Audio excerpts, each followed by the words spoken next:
খোদার কসম, জমিন আল্লাহকে বলে, আল্লাহ ওকে উল্টায়া দি, ওকে উল্টায়া দি। ও যে আপনার জমিনের উপর দাঁড়িয়ে মাওলা উলঙ্গ ছবি দেখছে।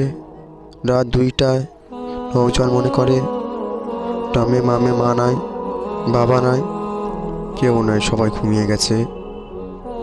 তখন উলঙ্গ ছবি বের করে, আরও মেয়ের সাথে প্রেম আলাপ করে।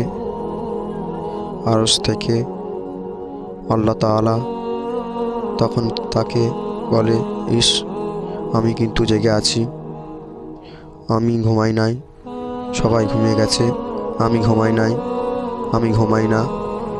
যদি বলো আল্লাহ আপনি ঘুমান, আল্লাহ বলেন, রাতে 2টায় যদি তুমি পেশাব করিতেও হয় আর যদি উঠতে হয়, আমি যদি ঘুমাই তুমি